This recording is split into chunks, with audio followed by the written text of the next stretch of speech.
Hey everybody, it's your boy Pee Wee back with another video. So today we're going to be doing another review of another manhwa. Today we're going to be reviewing Invincible after shocking my Empress wife. Essentially this manhwa is about our main character. He transmigrates into another world. As it'll show here, let me zoom out real quick so it's easier to scroll down and read. So he gets reincarnated, not reincarnated, transmigrated into a world where he's getting married to an empress.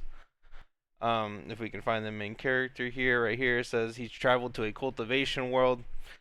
He is literally just like very weak. One star warrior is literally pretty much the weakest you can be if like not mortal, and so he's a handyman who's getting married to the Empress here.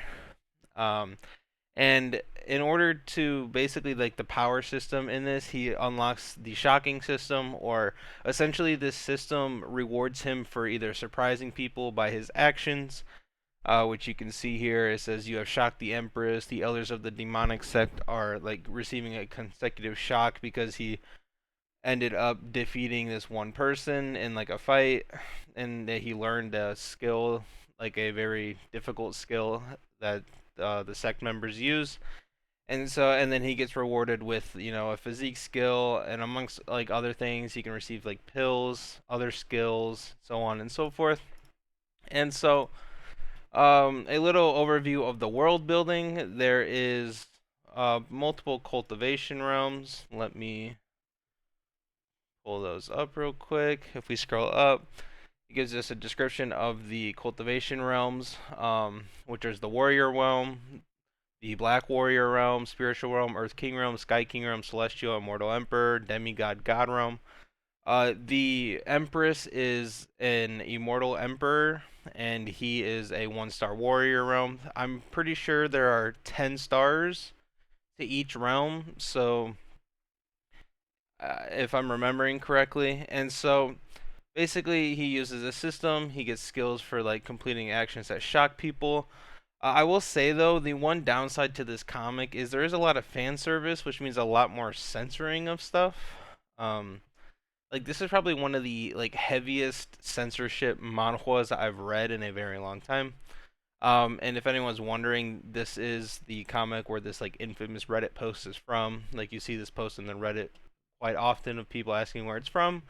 It is from this comic, and so basically, along with the system, he receives like a 10 times cultivation speed, comprehension of like cultivation skills, and he's able to absorb like aura, they call it in this comic, like 10 times faster. It's not ki, it's aura. And so that's basically the like realms and stuff when it comes to that.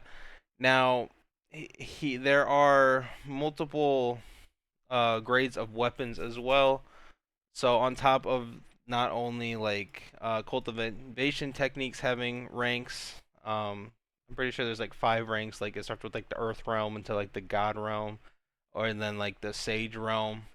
And so there's like different ranks of like techniques. There's different ranks of weapons as well, which in this chapter I'm pretty sure is where we learn about the difference in weapons. Let's see. Yeah. So like weapons in this are divided into 5 grades. You got magic, spiritual, treasure, immortal, and like an artifact being the highest. So essentially this is about a main character who gets transmigrated, gets a system. It's like a power fantasy with fan service, but there is like so much fan service to where it's a lot of censoring. So I kind of just like turn my brain off to be like there is no fan service, because there really isn't, because of all the fan service getting censored. So if you don't like censoring, you're probably not going to enjoy this as much because there is a lot of censoring. Now, the relationship between the main character and the Empress, it starts off she's cold, she doesn't really like him. And then, after about 13 chapters or so, by the end of this chapter, if I remember correctly, They actually like she ends up actually like opening up like her heart to him essentially, not really giving him the cold demeanor. And so then they actually end up like sleeping together. Not like, sleeping together, but like basically like like curls up in his arms so they can fall asleep. Um I will say there's some comedy to it as well, where like in this MC gets like a shameless title that like makes his face pretty much invincible, as you can see here. Um, if any other part of his body but the face is attacked, it'll be like destroyed because like his face is protected by his shameless title because of how shameless he is. Uh, yeah. Um, but as I was saying, the relationship between the wife, after you saw that she finally opens up to him after a few chapters, and then by the end of chapter 40, like essentially this, no matter who you are, if you hurt my husband, I will end you. She basically becomes the protective, powerful wife of our male lead, essentially becoming his like greatest benefactor back there.